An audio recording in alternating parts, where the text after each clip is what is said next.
Un élu dans le contexte biblique est une personne choisie par Dieu pour un but précis. Il ne s'agit pas forcément d'un titre religieux, mais d'une personne mise à part pour accomplir la volonté divine. Tous les chrétiens sont élus, Éphésiens 1h4, mais certains ont des missions particulières. Moïse a été choisi pour libérer Israël, Exode 3. David a été choisi pour être roi selon le cœur de Dieu, 1 Samuel 16. Marie a été choisie pour porter Jésus-Christ, Luc 30-31. Paul a été choisi comme apôtre des païens, Actes 9h15. Pourquoi garder un bon contact avec Dieu? Pour rester dans la volonté de Dieu.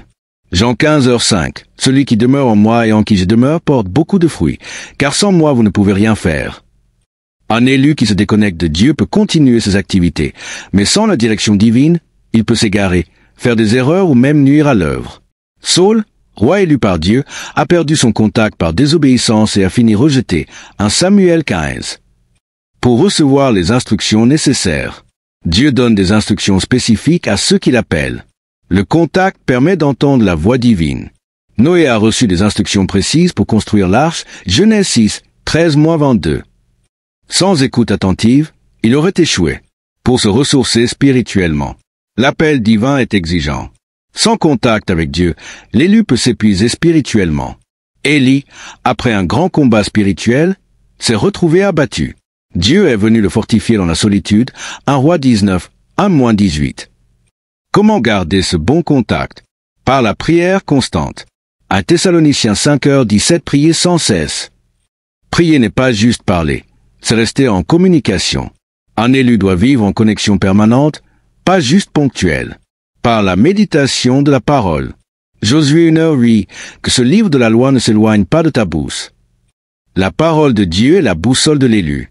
Elle l'oriente, le corrige et l'encourage. Par l'obéissance immédiate et radicale. Un élu ne discute pas avec Dieu, il obéit même quand ça dérange. Abraham, quand Dieu lui a demandé de sacrifier Isaac, a obéi sans délai. Genèse 22.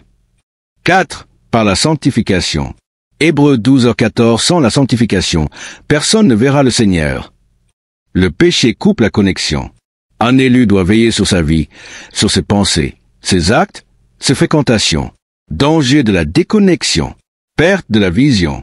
Sans contact, l'élu finit par suivre ses propres désirs. Samson, pourtant puissant, a été séduit par Delilah. En perdant son alliance avec Dieu, il a tout perdu. Juge 16. Service sans puissance. Tu peux continuer à prêcher, chanter, diriger, mais sans l'onction. Ce n'est plus qu'un spectacle. Les fils de Séva ont essayé d'imiter les apôtres sans véritable relation avec Dieu. Résultat, ils ont été attaqués par les démons. Acte 19, 13-16. Application concrète pour aujourd'hui. Toi qui es leader, pasteur, chantre, évangéliste, ton efficacité ne dépend pas de ton talent mais de ta connexion à Dieu. Toi qui es parent, éducateur, entrepreneur, Dieu t'a placé là pour une raison. Cherche sa direction. Tu es peut-être jeune, étudiant, sans titre, Dieu t'a aussi élu pour briller là où tu es. Ne néglige pas ta relation avec lui. L'intimité avec Dieu, le secret de l'élu. Être en contact avec Dieu ne se limite pas à faire des prières mécaniques. L'élu est appelé à vivre dans l'intimité avec le Père, comme un fils avec son père, comme un ami proche. C'est là que naît la vraie communion. Moïse ne se contentait pas de recevoir des ordres, il parlait avec Dieu face à face, comme un homme parle à son ami. Exode 33, 11. Résultat, son visage rayonnait de la gloire divine. Exode 34, 29. Comment développer cette intimité? Crée des moments de silence. Dieu parle dans le calme, 1 Roi 19h12. Développe la louange personnelle. David chantait à Dieu seul dans les chants avant d'être roi. Psaume 23. Parle à Dieu de tout, pas seulement de ta mission, mais de tes doutes, ton cœur, tes pensées. Psaume 139. Sois sincère. Dieu ne cherche pas une performance, il cherche la vérité du cœur. Jean 4:23. Les fruits visibles d'une bonne connexion. Lorsque l'élu reste bien connecté à Dieu, cela se voit et se ressent. Voici quelques fruits évidents.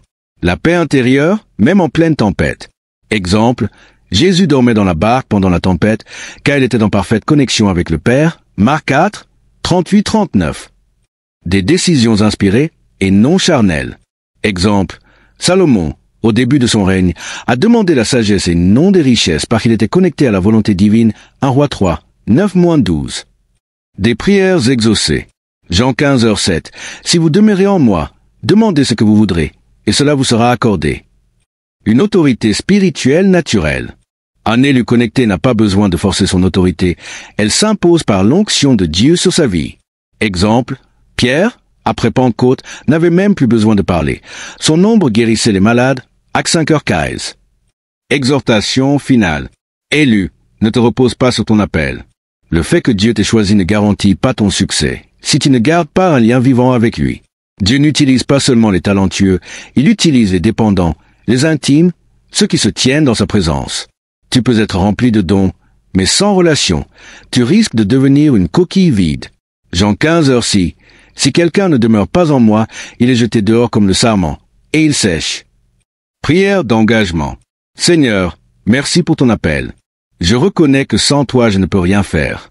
Aide-moi à rester connecté à toi chaque jour. Attire-moi dans l'intimité, fortifie ma foi, éclaire mes décisions, purifie mon cœur. Que je sois un instrument utile entre tes mains, pour ta gloire. Amen. Quand l'élu grandit dans la présence de Dieu. Un élu qui reste connecté à Dieu ne stagne pas. Il mûrit, il porte plus de fruits, et surtout, il impacte ceux qui l'entourent, sans forcer. Psaume 92, 13-15. Les justes croissent comme le palmier, même dans la vieillesse, ils portent encore des fruits. Ils passent de la dépendance aux hommes à la dépendance de Dieu.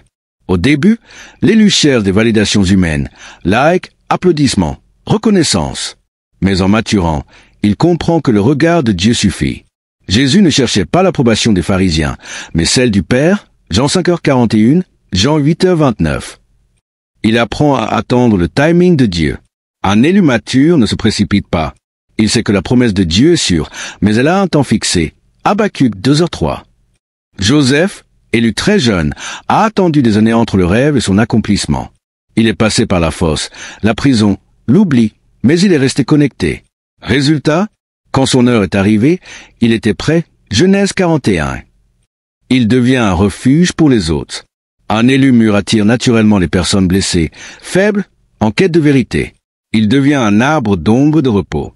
Déborah, prophétesse, juge, mère en Israël, tenait sa place sous le palmier, Juge 4h5. Les gens venaient à elle parce qu'elle était enracinée dans Dieu. Impact de l'élu connecté dans son environnement. Quand tu es en bon contact avec Dieu, ta vie devient un message vivant. Même sans prêcher, tu rayonnes. Dans la famille, tu deviens un repère spirituel. Même ceux qui ne croyaient pas commencent à changer par ton témoignage constant. Lydie, femme convertie, a ouvert sa maison pour l'église naissante, Actes 16, 14-15. Dans l'église, tu n'es pas un chauffe-banc, tu es un appui, un intercesseur, un stabilisateur. Tu encourages sans critiquer, tu construis sans chercher le devant de la scène. Barnabas, appelé fils de consolation, a été un grand soutien pour Paul. Puis pour Marc, Acte 11, 23-24. Dans le monde, ta lumière dérange, mais attire. Ton intégrité devient un témoignage puissant. Ton attitude dans l'épreuve interpelle. Tu n'as pas besoin de parler fort, ta paix parle pour toi. Daniel, intègre et connecté, a influencé plusieurs rois étrangers, sans jamais renier Dieu. Daniel 6h10, 6, 26-28. Ne pas relâcher, gardez le feu allumé. Ce n'est pas parce que tu es connecté aujourd'hui que tu le seras automatiquement demain. La vigilance est essentielle. Matthieu 25, 1-13, parabole des 10 vierges. 5 sages ont gardé l'huile, 5 autres l'ont négligée. Le message, même les élus peuvent manquer l'appel final s'ils se relâchent. Stratégie pour ne pas perdre le contact. Entoure-toi de personnes qui stimulent ta vie spirituelle. Ne laisse pas la routine tuer ta flamme. Renouvelle toujours ton zèle. Le feu sur l'autel ne doit jamais s'éteindre. Lévitique 6h12. Dernier mot, de l'élu au intime, puis au transformateur. Tu as été choisi. C'est une grâce, tu restes connecté. C'est ta responsabilité. Mais le but final, c'est que tu deviennes un transformateur dans ce monde. Romains 8h19, la création attend avec un ardent désir la révélation des fils de Dieu. Ce monde n'attend pas des stars spirituelles. Il attend des élus connectés, saints, alignés, entiers, remplis de Dieu, porteurs de solutions. Élu, garde un bon contact avec Dieu n'est pas un simple conseil, c'est une nécessité vitale. L'élu n'est pas autonome. Il est un canal, un instrument. La puissance ne vient pas de lui mais de celui qui l'a choisi. Sans cette connexion, il devient inefficace, voire dangereux. Rappelle-toi, c'est dans la communion avec Dieu que l'élu reste utile, fidèle, protégé et puissant.